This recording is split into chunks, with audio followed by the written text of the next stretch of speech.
Doctor BR Ambedkar గారికి గురువుగా కూడా మనం భావించుకుంటాం.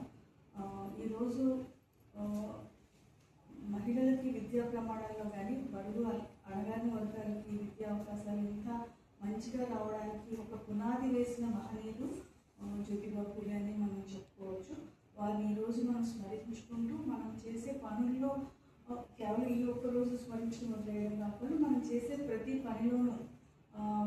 ఈ యొక్క అభివృద్ధి ఫలాలు ప్రతి వర్గానికి ప్రతి వ్యక్తికి అందరికీ సరి సమానంగా అందేయడానికి మనం అందరం కూడా కృషి చేస్తామని చెప్పేసి